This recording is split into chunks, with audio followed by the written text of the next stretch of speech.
Hello दोस्तों, स्वागत है आपका हमारे चैनल पुस्तक ज्ञान में।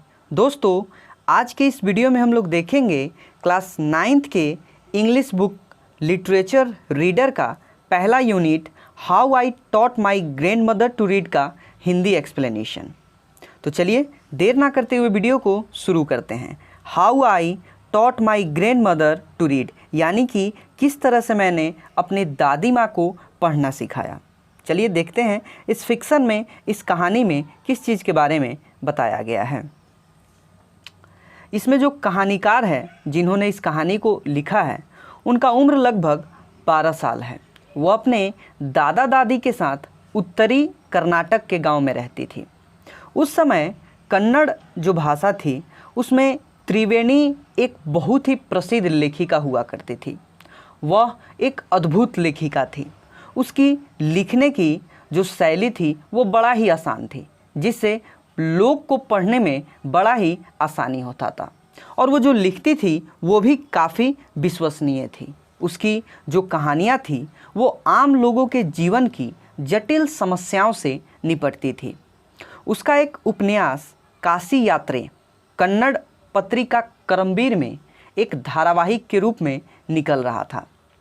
ये जो उपन्यास था ये एक वृद्ध महिला की कहानी थी, यानी कि जो एक बूढ़ी महिला है उसकी कहानी थी, जो भगवान विश्वेश्वर की पूजा के लिए काशी जाना चाहती थी। वो जो औरत थी उसने अपना पूरा जो जमा पूंजी था बचा कर रखा था ताकि वो पूजा के लिए विश्वेश्वर जा सके। कहानी में एक युवा और अनाथ लड़की भी है। वो शादी नहीं कर सकती थी क्योंकि उसके पास खुद की शादी के लिए पैसे नहीं थे।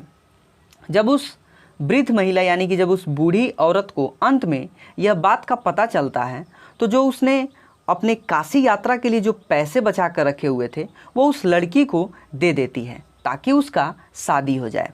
उसने भगवान विश्वेश्वर की पूजा करने की अपेक्षा उस अनाथ लड़की की खुशी को अधिक महत्व समझा, इसलिए वो जो पैसा था वो उस लड़की को वो बूढ़ी औरत दे देती है। ये तो हमने बताया जी उपन्यास जो था उसकी कहानी। अब इसमें देखते हैं कि क्या था। जो लेखिका है उसकी दादी कभी स्कूल नहीं गई थी, इसलिए वो जो थी लिखना पढ़ना नहीं जानती थी। उसके बिल्कुल भी उन्हें लिखना पढ़ना नहीं आता था। अब चूँकि वो जो पत्रिका थी हर बुधवार को आती थी, दादी जो थी अपनी 12 साल की पोती यानी कि जो लेखिका है उसको उस कहानी का अगला धारावाहिक पढ़कर सुनाने को कहती थी। चूँकि प्रत्येक बुधवार को आती थी, इसलिए दादी अपनी पोती के साथ बैठकर उससे कहती थी कि ये तुम मुझे पढ़ के सुनाओ। वो बहुत ही ध्यान लगाकर उसे सुनती थी। उस समय वो अपना सारे काम को भूल जाती थी और पूरी तरह से उसका जो ध्यान जो रहता था उस उपन्यास की कहानी के ऊपर रहता था।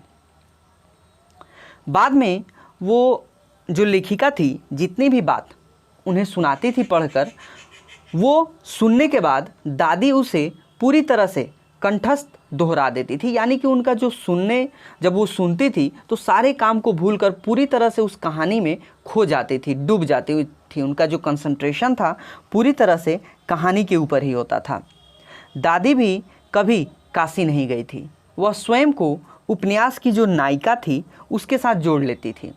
काशी यात्रा का अगला धारावाहिक सुनकर वो अपने सहेलियों से जब मंदिर में मिलती थी तो वहाँ जाकर अपने सहेलियों के बीच इस धारावाहिक का बहस करती थी कि आज धारावाहिक में ये हुआ वो हुआ, आज इस तरह से बातें होने लगी। एक बार जो लेखिका थी उन्हें अपने चचेरे भाई बहने के साथ पास के गांव में शादी में जाना था। वो शादी में चली जाती है। वो एक आध दिन के लिए वहाँ पे जाती है, लेकिन एक सप्ताह तक किसी कारणवश उन्हें वहाँ ठहरना पड़ता है। जब वो अपने गांव वापस आती है तो वो पाती है कि उनकी जो दादी है वो बड़ा ही दुखी है। यह देखकर लेखिका जो है वो हैरान हो जाती है। उसने कठिन से कठिन हालत में भी अपनी दादी को कभी रोते और चीखते नहीं देखा था। दादी ने अपनी पोती को अपनी कहानी सुनाई। जब लेखिका बहुत ही जिद करती है तो वो उसे अपनी कहानी सुनाती है। वो कहती है कि जब वो बहुत ही कम उम्र की थी तब उनकी माँ की मृत्यु हो चुकी थी। अब उनकी देखभाल और उनकी मार्गदर्शन के लिए कोई भी नहीं था। उसके जो पिता थे उन्होंने दूसरी शादी कर ली थी। उन दिनों लड़कियों को शिक्षा देने की कोई भी परवाह नहीं करता था, यानी कि लड़कियों को उस समय पढ़ाया नहीं जाता था जब दादी का समय था। इसलिए वो कभी भी स्कूल नहीं गई थी और उनकी शादी भी बहुत ही कम उम्र में हो गई थी और शादी के बाद बहुत ही जल्द उनके बच्चे भी हो गए थे। बाद में उनके बच्चों ने शादी की और उन्हें पोते पोतियाँ भी हो गए। दादी अपने सभी बच्चों के लिए खाना पकाने और उन्हें खिलाने में बड़ा ही प्रसन्नता अनुभव करती थी। कभी कभी वह स्कूल न जाने के कारण पछताती भी थी कि और वो सोचती भी थी कि काश वो भी कुछ पढ़ लिख सकती। उन्हें पढ़ने की जो इच्छा थी उसको उन्होंने दबा कर रखा था। इसलिए अब चूँकि वो जानती थी कि वो बचपन में पढ़ नहीं पाई है, तो वो चाहती थी कि उनके जो बच्चे हैं तथा पोते पोतियाँ हैं वो अच्छी तरह से पढ़ लें। जब कहानीकार बाहर गई हुई थी, यानी कि शादी में गई हुई थी, तो उस दौरान करमवीर जो है आम दिनों की तरह ही बुधवार को आता है। लेखिका की जो दादी है वो उस पत्रिका को खोलती है, लेकिन वो वहाँ जो लिखा हुआ था वो बिल्कुल उसे कुछ समझ नहीं पाती है। अब उस समय उन्हें बड़ा ही असहाय अनुभव उन्हें होता है। उन्हें लगता है कि काश अगर मैं भी पढ़ी लिखी होती तो आज खुद से इस पत्रिका को मैं पढ़ पाती, मुझे किसी दूसरे के ऊपर आश्रित नहीं होना पड़ता। यह देखकर दादी ने अगले दिन से ही कन्नड़ की बरमाला सीखने का निर्णय लिया। उन्होंने बहुत कठिन परिश्रम करने का भी फैसला किया तथा उन्होंने दशहरा के दौरान सरस्वती पूजा के दिन को अंतिम तिथि के रूप में रखा कि उस समय तक वो पूरी तरह से पढ़ना लिखना सीख जाएगी। वो स्वतंत्र होना चाहती थी। जो लेखिका है उनको उनके चेहरे पर बहुत ही ढूंढता तथा विश्वास का भाव दिखाई दिया। उन्होंने अपने दादी को पढ़ाने का निर्णय लिया। उन्होंने दादी से कहा कि अब मैं आपको पढ़ाऊंगी। कभी कभी इस दौरान वो अपने दादी का मजाक भी उड़ाया करती थी, लेकिन यह सुनकर दादी सिर्फ मुस्कुराती थी और उसके जवाब में उसे कुछ भी नहीं कहा करती थी। अगले दिन से जो लेखिका है उन्होंने अपने दादी को पढ़ाना शुरू किया। वो अच्छी तरह से अपने दादी को पढ़ाया करती थी। दादी एक बड़ा ही अद्भुत विद्यार्थी थी। वो अपना जो होमवर्क उन्हें मिलता था उसे समय पर और किसी भी कारणवश, यानी कि अगर जो होमवर्क मिलता था उसे कैसे भी वो पूरा करके लाती थी। वो पढ़ती थी, जो भी क्लास में जो लेखिका है उन्हें बताती थी उसे वो दोहराती थी, लिखती थी और कंठस्थ उसे सुनाती भी थी। लेखिका ही एकमात्र उसकी शिक्षिका थी और जो लेखिका है उनकी पहली जो शिष्या है वो उसकी दादी ही थी। धीरे धीरे समय बीतने लगता है। पढ़ने लिखने का ये जो क्रम है चलते रहता है। दशहरे का त्यौहार अपने समय पर आ जाता है।